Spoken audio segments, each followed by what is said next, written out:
So this whole thing is getting wild.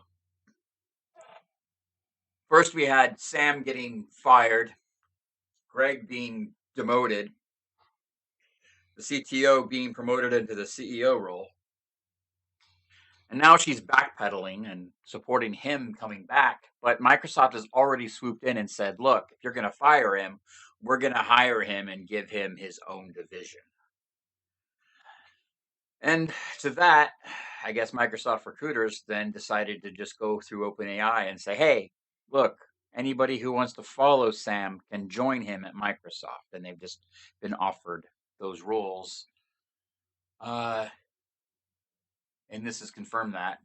And wow.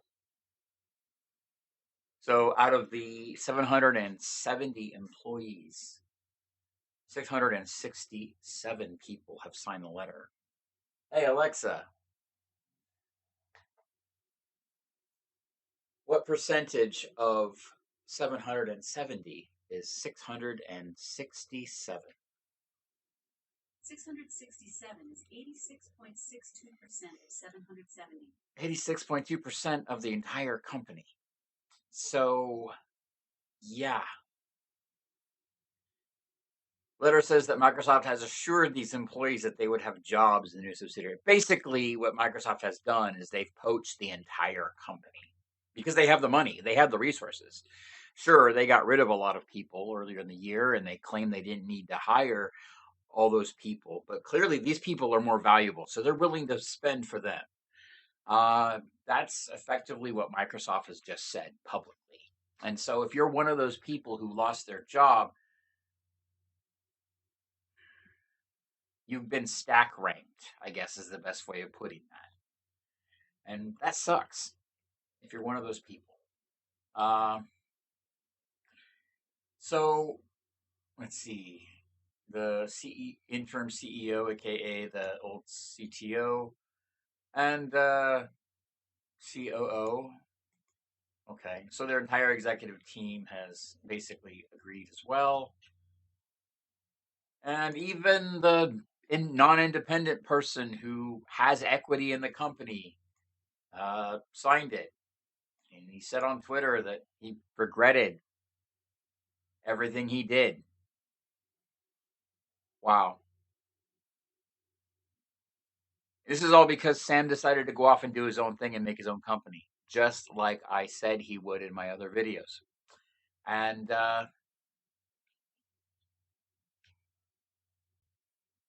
yeah, I mean, they tried to have him return, but he had already picked up his ball and left the playground and just said, "Hey, I'm going to go do my own thing over here in the woods, and we'll see you when we see you."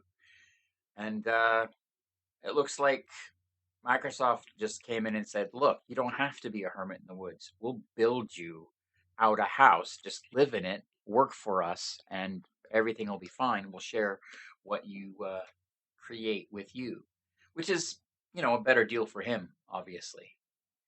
Uh,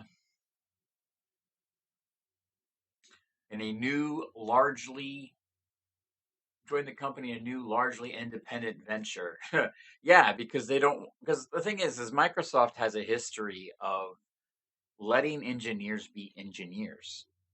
One of the biggest and most respected things about the company when I worked there in research and in other roles was that engineers were allowed to be engineers. They were given a goal, they were given a business KPI to keep to, and they were told meet those metrics by any technical means necessary. You can build whatever you want, but here's the goal. Here's our North Star. Here's the alignment from the team. Remember, we are one company, and go. And that is the very basis of Fang in tech. It is the acknowledgement that engineers are human, they have free will, and you have to work with that free will. And so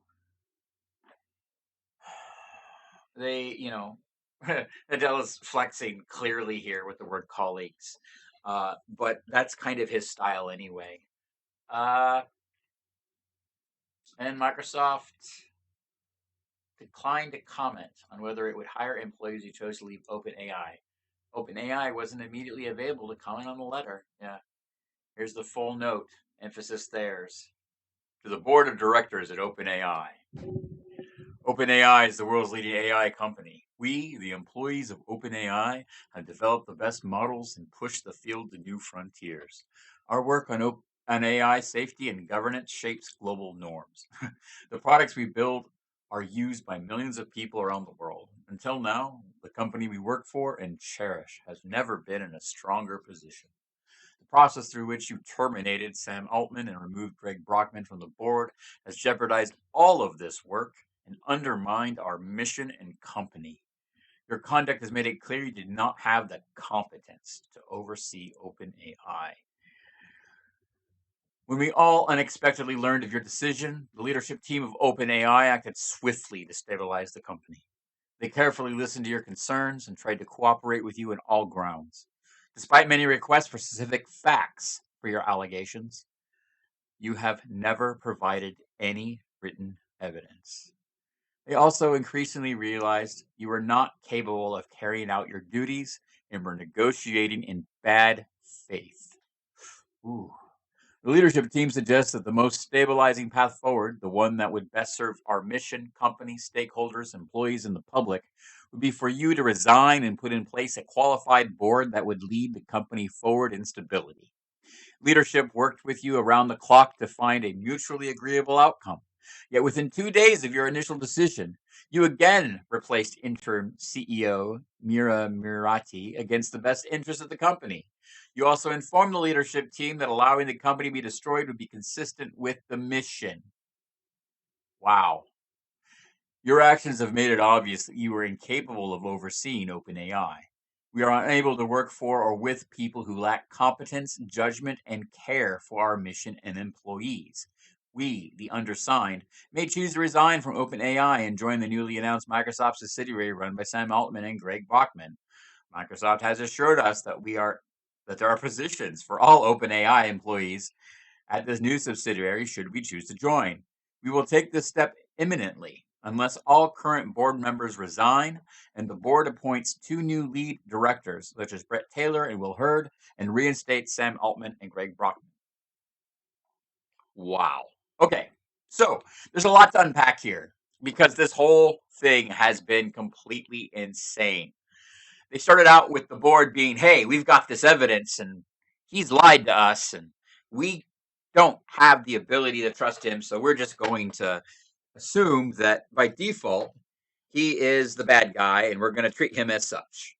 Now everybody else has come out of the woodwork and said, hey, we like Sam. He's a good guy. He may have a reputation for being kind of egoist at some times, but hey, we like him as a person, and we have been given no evidence of any wrongdoing. Your claims are false, and we don't believe you. And so you're incompetent, and we're going to leave. That's effectively what this reads as to me. And so I look at this and I go, wow, just it makes me wonder what was it that scared the board so much that they were willing to effectively use hearsay to, you know, say that they didn't trust the man. Like, this is kind of a big deal. You don't go out and say the things that they did publicly if it's not true.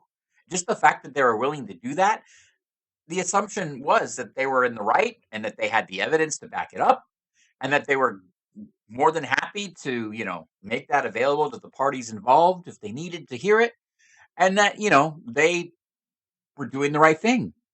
But that doesn't seem to actually be happening here. Reading this, it sounds like there was a lot of back and forth between the board and the people who worked at OpenAI. And OpenAI employees were just like, hey, what's going on? Why is this happening? Give us some evidence. And the board just refused. It looks like, based on this, that the employees did everything they could. And the board just was like, no, we have our reasons and we're not going to give you any information. And so that's interesting So either it's really, really, really bad, like maybe, well, I don't want to go there. Like, I don't know how bad it could be, but I do know there are a few specific instances, such as, for example, hypothetically, uh, probably not related, if there was a sexual harassment lawsuit or something going on that nobody knew about, they wouldn't be able to talk about it. There was some other lawsuit or some other complaint that was filed that involved a party that is requesting that their rights be respected, the right for privacy be respected. For example, uh, hypothetically, if somebody from the EU filed a complaint of some kind under the GDPR, that can be kind of a big deal for them. Things like that. Like I could just guess all day. But the fact is, we haven't seen any evidence. And the guy that claimed to be on the right side has come forward and said he regrets doing what he did. And so, like, I thought before that the guy who had equity that was a researcher was kind of suspect because he had equity. Now we're learning that, yeah, it was suspect. He now regrets what he did for whatever reason. And so I think my initial suspicion was correct, personally, but we'll see. The the big issue here is that Microsoft has effectively said, look, everybody who's, critical to bootstrap our own version of OpenAI, which will be completely commercial and end up probably replacing a lot of our usage of OpenAI stuff. Uh, happy to offer them a job. Happy to give them the budget and just see what they do with it. Uh, and that's kind of a big deal, to be honest. Like they are basically saying, look, we're going to poach these people, and you can do nothing about it. And so that is something that you have to understand is that any recruiter can just out of nowhere contact your employees and take them from you by giving them a better deal. And so that is why it's important to treat your star employees well. And if you don't treat all of your employees well, because keep in mind, if your star employees are being treated super well and your other employees are seeing that and they're not seeing the same level of respect, they're not going to be as happy. But who knows? Maybe they're just as critical and you don't know it. So this is a lesson for all business owners. There's always a bigger fish. There's always somebody who's willing to give your team a new home. And no matter what happens,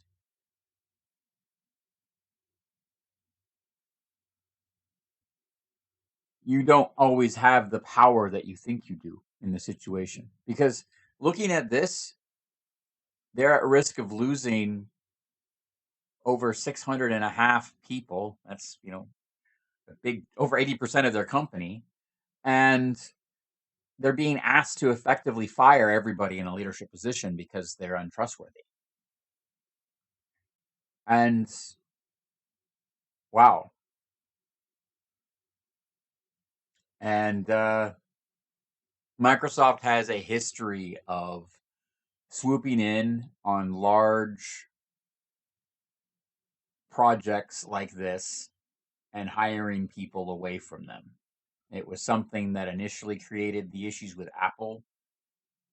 And they actually, that's all public knowledge, so I won't go into it.